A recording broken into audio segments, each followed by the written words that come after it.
ನಮ್ಮ ಚಳ್ಳಕೆರೆ ನ್ಯೂಸ್ಗೆ ಸ್ವಾಗತ. ಇಂದಿನ ಪ್ರಮುಖ ಸುದ್ದಿಗಳು. ಚರಂಡಿ ಸ್ವಚ್ಛ ಮಾಡಿ ಜಂತು ಹುಳುಗಳಿಂದ ರಕ್ಷಣೆ ಕೊಡಿ ಎಂದು ಕರ್ನಾಟಕ ರಾಜ್ಯ ರೈತ ಸಂಘ ಹಾಗೂ ಹಸಿರು ಸೇನೆ ವತಿಯಿಂದ ಹೊಳಲ್ಕೆರೆ ಪಟ್ಟಣದ ಪುರಸಭೆ ಬಳಿ ಪ್ರತಿಭಟನೆ ನಡೆಸಿ ಪುರಸಭೆ ಮುಖ್ಯ ಅಧಿಕಾರಿಗೆ ಮನವಿ ಸಲ್ಲಿಸಿದರು.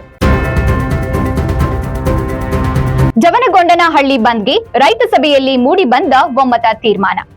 ಜವನಗೊಂಡನಹಳ್ಳಿ ಹೋಬಳಿಯ ಕೆರೆಗಳಿಗೆ ವಾಣಿವಿಲಾಸ ಜಲಾಶಯದ ನೀರನ್ನ ಭರ್ತಿ ಮಾಡುವಂತೆ ಆಗ್ರಹಿಸಿ ಜೂನ್ 10ರಂದು ಬಂದ್ ಆಚರಿಸಲು ಸಭೆಯಲ್ಲಿ ಒಮ್ಮತದ ತೀರ್ಮಾನ ಕೈಗೊಳ್ಳಲಾಯಿತು. ದಿಢೀರ್ ಆಸ್ಪತ್ರೆಗೆ ಭೇಟಿ ನೀಡಿ ಜಿಲ್ಲಾ ಸರ್ಜನ್ಗೆ ತರಾಟೆಗೆ ತೆಗೆದುಕೊಂಡ ಶಾಸಕ. ಜಿಲ್ಲಾ ಆಸ್ಪತ್ರೆಯ ಗರ್ಭಿಣಿಯರ ವಾರ್ಡ್, ಮಕ್ಕಳ ಐಸಿಯು, ಸಾಮಾನ್ಯ ವಾರ್ಡ್ ಹಾಗೂ ಡಯಾಲಿಸ್ ಸೆಂಟರ್ ಸೇರಿದಂತೆ ಸರ್ಜನ್ ರವೀಂದ್ರ ಜೊತೆ ಭೇಟಿ ನೀಡಿದ ಶಾಸಕ ಕೆಸಿ ವೀರೇಂದ್ರ ಪಪ್ಪಿ ಬೇಸರ ವ್ಯಕ್ತಪಡಿಸಿ ಶೀಘ್ರ ಸ್ವಚ್ಛತೆ ಮಾಡುವಂತೆ ಸೂಚಿಸಿದ್ದಾರೆ. ಜನಪದ ಕಲೆ ಪ್ರದರ್ಶನದ ಮೂಲಕ ಮಕ್ಕಳನ್ನ ಸ್ವಾಗತಿಸಿದ ಎಸ್ಆರ್ಎಸ್ ಶಾಲಾ ಮಂಡಳಿ. ಶಾಲೆಗೆ ಬರುವ ಮಕ್ಕಳನ್ನ ಅದ್ದೂರಿಯಾಗಿ ಸ್ವಾಗತಿಸಲು ಹುಲಿ ವೇಷಧಾರಿಗಳು ತಮಟೆ ವಾದ್ಯದ ಸದ್ದಿಗೆ ತಕ್ಕಂತೆ ಕುಣಿಯುತ್ತಾ ಮಕ್ಕಳನ್ನ ಸ್ವಾಗತಿಸಿದರು. ಕಾಂಗ್ರೆಸ್ ಸರ್ಕಾರದ ಶಿಕ್ಷಣ ಸಚಿವರ ಎಡವಟ್ಟು ಎಸ್ಎಸ್ಎಲ್ಸಿ ಪರೀಕ್ಷೆಯಲ್ಲಿ ಬಯಲಾಗಿದೆ. ಹಾಗಾಗಿ ಈ ಬಾರಿ ವಿಧಾನ ಪರಿಷತ್ತಿನ ಆಗ್ನೇಯ ಶಿಕ್ಷಕರ ಕ್ಷೇತ್ರದ ಚುನಾವಣೆಯಲ್ಲಿ ವೈಎ ನಾರಾಯಣಸ್ವಾಮಿಯವರನ್ನ ಗೆಲ್ಲಿಸುವುದು ಅಗತ್ಯವಾಗಿದೆ ಎಂದ ಬಿಜೆಪಿ ರಾಜ್ಯಾಧ್ಯಕ್ಷ ಬಿವೈ ವಿಜಯೇಂದ್ರ. ಶಿಕ್ಷಣ ಇಲಾಖೆಯಲ್ಲಿ ತುಗಲಕ್ ದರ್ಬಾರ್ ನಡೆಯುತ್ತಿದೆ.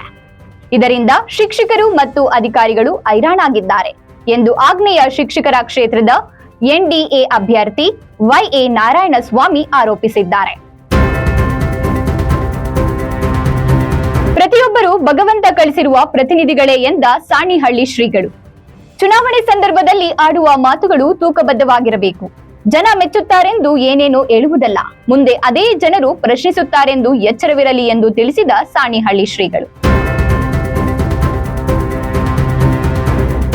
ಬಾಲ್ಯ ವಿವಾಹ ತಡೆಗಟ್ಟಲು ಒತ್ತಾಯಿಸಿ ವಿಮುಕ್ತಿ ವಿದ್ಯಾಸಂಸ್ಥೆ ಹಾಗೂ ವಿವಿಧ ಸಂಘಟನೆಗಳು ಜಿಲ್ಲಾಧಿಕಾರಿ ಕಚೇರಿ ಬಳಿ ಪ್ರತಿಭಟನೆ ನಡೆಸಿದ್ರು. ಈ ಪ್ರತಿಭಟನೆಯಲ್ಲಿ ವಿದ್ಯಾರ್ಥಿಗಳು ಶಿಕ್ಷಣ ಬೇಕು, ಬಾಲ್ಯ ವಿವಾಹ ಬೇಡ ಎಂದು ಘೋಷಣೆ ಹಾಕಿ ಸರ್ಕಾರಕ್ಕೆ ಬಾಲ್ಯ ವಿವಾಹ ತಡೆಗಟ್ಟುವಂತೆ ಮನವಿ ಮಾಡಿಕೊಂಡ್ರು. ಕೆಎಸ್ಆರ್ಟಿಸಿ ಬಸ್ ಹರಿದು ಕುರಿಗಳನ್ನ ಕರೆದುಕೊಂಡು ಹೋಗುತ್ತಿದ್ದ ವ್ಯಕ್ತಿ ಸೇರಿದಂತೆ 21 ಕುರಿಗಳು ಮೃತಪಟ್ಟಿವೆ. ಈ ಅವಘಡ ಚಿತ್ರದುರ್ಗ ಹೊರವಲಯದ ರಾಷ್ಟ್ರೀಯ ಹೆದ್ದಾರಿ 3ರ ಈರಜ್ಜನಹಟ್ಟಿ ಗೇಟ್ ಬಳಿ ನಡೆದಿದೆ.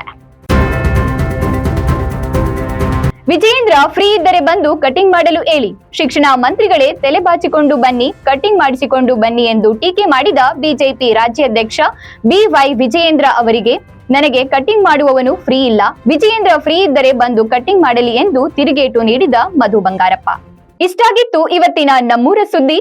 ನಿರಂತರ ಸುದ್ದಿಗಾಗಿ ವೀಕ್ಷಿಸಿ ನಮ್ಮ ಚಳ್ಳಕೆರೆ ಟಿವಿಯನ್ನು.